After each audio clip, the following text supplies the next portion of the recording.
बॉलीवुड की जो अपडेट्स मैं देता हूँ, मैं कभी झूठी अपडेट तो देता नहीं हूँ। और जिन लोगों को बिलीव नहीं है ये, अरे बेशर्मो तो मत देखो ना। सिंपल सी बात है, रियलिटी के साथ जाने वाला बंदा हूँ। मुझे अगर झूठी फैलाना होता तब जब वो व्यूज चाहिए थे, वो प्रेगनेंसी वाला मामला बॉलीवुड ने इतना फैलाया था अरुणिता का झूठ मूठ का, वहीं पे व्यूज कमा लेता ना। वहाँ पे तो 15-20 दिन में ही मज़े आ जाते। रोज़ 3-3 4-4 वीडियोज़ बना लेता उस चीज़ के। किसी को बदनाम करना मेरा काम नहीं है। तुम लोग मुझे मुझे कोई फ़र्क नहीं पड़ता है कि बिलीव करे ना करे। मैं फैक्ट्स के साथ जाऊंगा। अगर कोई यहाँ पे कोई भी मीडिया वाला अगर अरुदीप को टारगेट कर रहा है, तो मेरा काम है वहाँ पे बात करना उसके बारे में।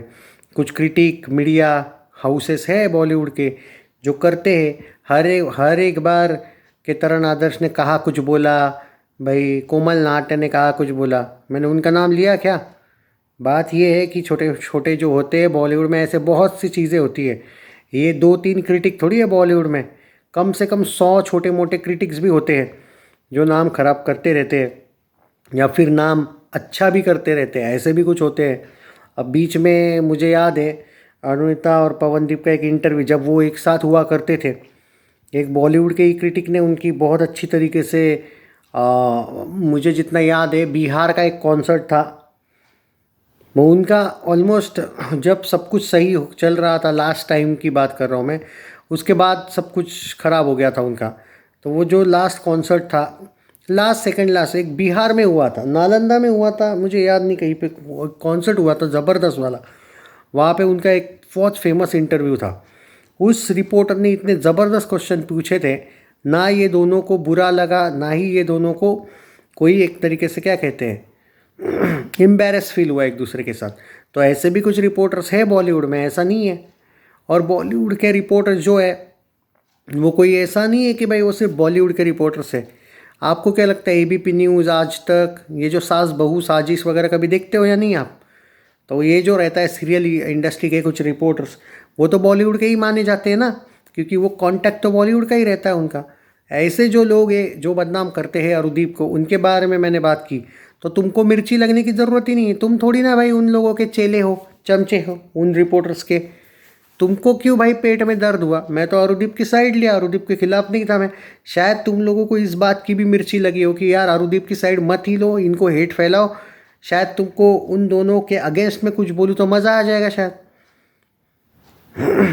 वो रिपोर्टर जिस तरीके से बातें करते रहते गोल गोल घुमा के, वो तुमको चलेगा? मतलब जब मैंने बोला कि भाई ट्विटर ज़रा फॉलो किया करो, वहाँ पे अरुदीप के ब्रेकअप के चर्चे जो चल रहे हैं अभी रिसेंटली, जो क्यों चल रहे थे, और चलो चल रहे थे ब्रेकअप हुआ, बात ख़त्म ना।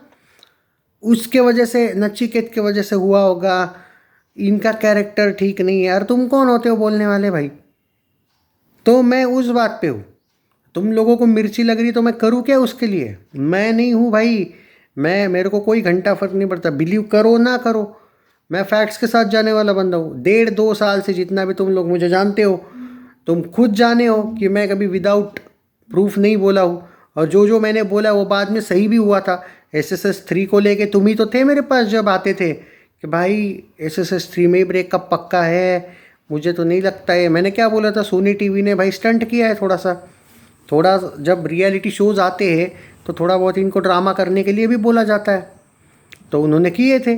उनके बाद तो सब कुछ सही था। उसके बाद वो कुछ जिन दिनों के बाद, कुछ महीनों के बाद वो हुआ था जो भी हुआ था। तो अगर आप पीयू के फ़ैन हो या बॉलीवुड उन रिपोर्टर्स के फ़ैन हो जो लुक्खे जैसे कुछ ना कुछ कमेंट करते रहते, तो भी तुम लोग चुप हो।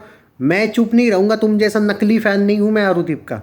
मुझे पसंद नहीं कि अरुणिता को बेवजह, हाँ अगर वो सामने से किसी के साथ रिलेशनशिप में होगी रैदर देन पवनदीप, तो भी मैं उसको सपोर्ट करूंगा। और पवनदीप भी किसी दूसरे के साथ रिलेशनशिप में होगा तो भी मैं उसको सपोर्ट करूंगा, क्योंकि मैं अरुदीप का फ़ैन ज़रूर हूँ, लेकिन उन दोनों का भला चाहता हूँ। अगर वो दोनों एक दूसरे के साथ नहीं है, देन मैं उस टाइप का फ़ैन नहीं हूँ कि दोनों को गाली दूँ। I will accept the fact कि हाँ भाई ये नहीं है उसके साथ खुश और वो भी नहीं है इसके साथ खुश, तो ठीक है।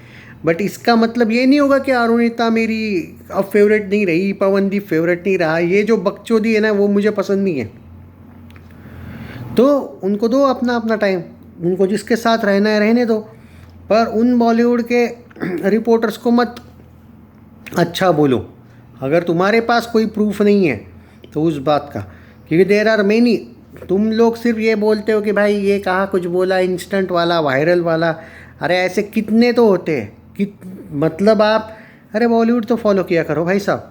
क्रिटिक्स, जब आपने कभी ये देखा है, जब कोई एक बड़ी फिल्म वगैरह रिलीज़ होती है, उसके मेकर्स जब क्या कहते हैं एक तरीके से उनके रिव्यू शेयर करते, तो स्टार्स देने वाले लिस्ट देखिए कभी, कम से कम 30-35 लोगों के स्टार्स देने वाले रिपोर्टर्स, क्रिटिक्स वहाँ पे होते हैं।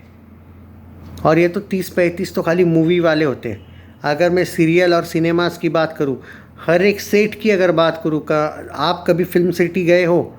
फिल्म सिटी जाओ कभी मुंबई में, फॉर एग्ज़ाम्पल अगर तारक मेहता का उल्टा चश्मा चल रहा है या फिर कोई दूसरा सीरियल चल रहा है, तो वहाँ पे बॉलीवुड के जो रहते हैं ना कुछ रिपोर्टर्स, आपको ये कभी डाउट नहीं आता है क्या कि भाई ये न्यूज़ कैसे वायरल हो गई एक झटके में ही? तो क्या तुरंत फ़ोन करके रिपोर्टर्स वहाँ पे आते हैं क्या? अरे बहुत से रिपोर्टर्स कोई ना कोई पर्टिकुलर शो ट्रैक करने के लिए ही वहाँ पे जाते हैं। तो आप सोचो भारत में, चलो सिने इंडस्ट्री में कितने सीरियल्स हैं, एक चैनल पे कम से कम 10-12 सीरियल्स होते हैं। शाम के 6 बजे से अगर पकड़ लो तुम रात के 11 बजे तक, तो हर एक चैनल पे कुछ अलग, और हर एक चैनल के हर एक सीरियल पे कितने रिपोर्टर्स होंगे। तो उनका काम होता है भाई वो रिपोर्टिंग करना।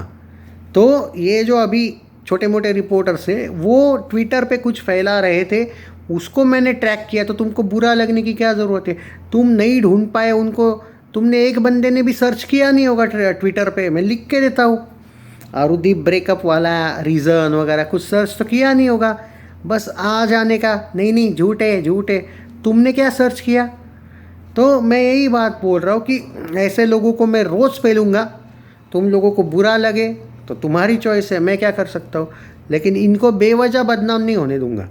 एट प्रेजेंट अगर अरुणिता या पवनदीप उन्होंने कोई ऑफिशियल स्टेटमेंट दिया होता कि भाई मैं इसके साथ रिलेशनशिप में हूँ या मैं उसके साथ हूँ यार रिलेशनशिप में, तो क्लेम करना अलग बात है। लेकिन नहीं भाई, इसके साथ रिलेशनशिप में ये होगी इसलिए ये हुआ, वो दोनों के साथ लॉयल नहीं थे। भाई तुम कौन होते हो किसी को जज करने वाले कि लॉयल थे या नहीं?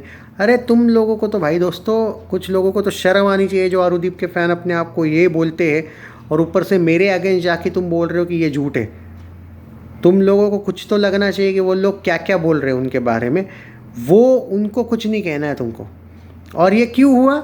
इंस्टेंट बॉलीवुड के बाद ही ये क्यों शुरू हुआ? भाई ट्रिक होती है बॉलीवुड वालों की, ये ट्रिक। जब वो इंटरव्यू लिया गया था, मुझे पता था कि यार ये इंटरव्यू क्यों ले रहे हैं, मुझे मतलब थोड़ा बहुत तो डाउट आया था कि भाई पवनदीप से कैसे बॉलीवुड का अचानक प्यार आया जाग के। तो अब ये भी दिखा रहे हैं ना कि देखो हम पवनदीप के साथ कांटेक्ट में भी है, क्योंकि हमने उसका इंटरव्यू भी लिया है। इनके पास अब प्रूफ है ना कि हम कुछ भी बोले लोग बिलीव कर ही लेंगे। इसीलिए तो बीच बीच में ये जो पवन का सॉन्ग आया था बीच में, उसको हेट क्यों मिला था बीच में? अचानक कैसे आरू के फैंस भड़क गए थे? उसके पीछे वो रीज़न नहीं था खाली कि ये बॉयकॉट चल रहा है, एक दूसरे के फैंस एक दूसरे को पेल रहे हैं। जो नाम ट्विटर पे बदनाम किया जा रहा है पवन का, आरू का, वो जो झगड़े लगाए जा रहे हैं, वो रीज़न था। तो उनको अगर मैं टैकल कर रहा हूँ उन क्रिटिक्स को, तो गलत क्या हूँ मैं तो नहीं हूँ भाई गलत, और मैं उनको रगड़ता रहूँगा। Take care guys. सपोर्ट है आरुदीप का तो करो, नहीं करना है आपको तो वो आपका चॉइस है। मैं तो मेरी तरफ से आवाज़ उठाता रहूँगा। जय हिंद।